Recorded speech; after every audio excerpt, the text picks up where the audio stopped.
Dear students, in this video, we are going to continue our discussion on AC circuits. So far, we have discussed about AC circuits which contain resistor R, inductor L, and capacitor C connected in series with AC source as shown in this figure. We have also found the overall resistance of this type of circuit, which comes out as Z is equal to under root R square plus XL minus XC whole square. This Z is known as impedance. This R is the resistance of this resistor. This XL is the kind of resistance which the inductor offers. Xc is the kind of resistance which the capacitor offers. Okay. Now we will study that out of R, L and C, if one of the components is missing from the circuit, then what happens? Suppose we have an AC circuit which is containing resistance R and the inductance L. Okay, so as shown here in this figure, these both are connected in series to an AC source. Now we need to see what will happen to that circuit. We can see that since they are connected to an AC source and they are connected in series, so the current flowing through both these components will be same. It will be I0 and I0, and VR will be in this direction. VL, the voltage across the inductor, will lead the current. Okay, so basically this circuit is shortened to this circuit where one component is missing. So if one component is missing, capacitor is missing. So capacitor's resistance is also missing. So the current which is flowing through this circuit will not go through the capacitor, and hence it will not suffer the resistance of the capacitor. Okay. So this Xc, which is the resistance offered by the capacitor, this resistance Xc, which is known as capacitive reactance, this capacitive reactance will be 0.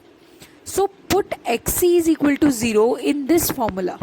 So you are going to get Z equals to under root R square plus XL square. Now from the phasor diagram, you know that VR is in this direction, VL is in this direction, upward. And the resultant will be found by completing the parallelogram, and the diagonal of the parallelogram will be the resultant. Let the resultant makes an angle phi with VR. So tan phi will be equal to perpendicular upon base. Now this perpendicular is VL, okay, and this base is VR. VL means voltage drop across resistor, inductor, divided by VR means voltage drop across resistor. Now voltage drop, since V is equal to IR, the voltage is equal to current into resistance. Now when you talk about VL, what is the current flowing through the inductor? I0. What is the resistance offered by the inductor? XL. So I0 XL is equal to VL, and VR will be simply equal to I0 into R. I0 cancel each other, and tan phi is equal to XL upon R. Okay.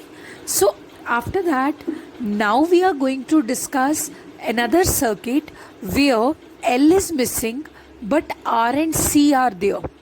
It's the same type of circuit. Okay. Now inductor is missing, R and C are there.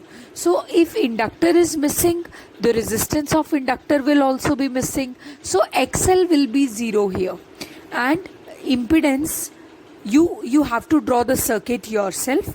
Now just R is there and C is there. Capacitor is there. Inductor is not there. Then Z will be equal to under root R square plus XC whole square. And we know that if you talk about resistor and a capacitor, see, they both are connected in series. Okay, so if they both are connected in series, this will be the current flowing, I naught and I naught. This will be the resistance voltage drop across resistance VR. And for a capacitor, VC lags behind the current. Okay, the voltage across the capacitor lags behind the current. So this means if you draw the phasor diagram, VR is here and VC is here, and this is the upward axis O. So their resultant can be found like this, and this will be the resultant. And if you find out tan phi, that will be equal to minus VC because it's below the reference level. Minus VC upon VR. Minus VC will be equal to minus I naught XC. VR will be equal to I naught R. VC means voltage drop across capacitor. VR means voltage drop across resistor. So this is minus I naught XC divided by I naught R. I naught and I naught cancel each other, and in this case tan phi comes out as minus XC divided by R. So this is the way we modify AC circuits. If one of the components is missing out of AC circuits, we can easily generalize the situation by putting the desired values in the formula of impedance and of phase angle. So it simply goes like that. So in this video we had studied two topics. First topic was AC circuits which contain resistance and inductance. Second topic is AC circuits which contain resistance and capacitance. We found their impedance, we found their phase angle. Thank you.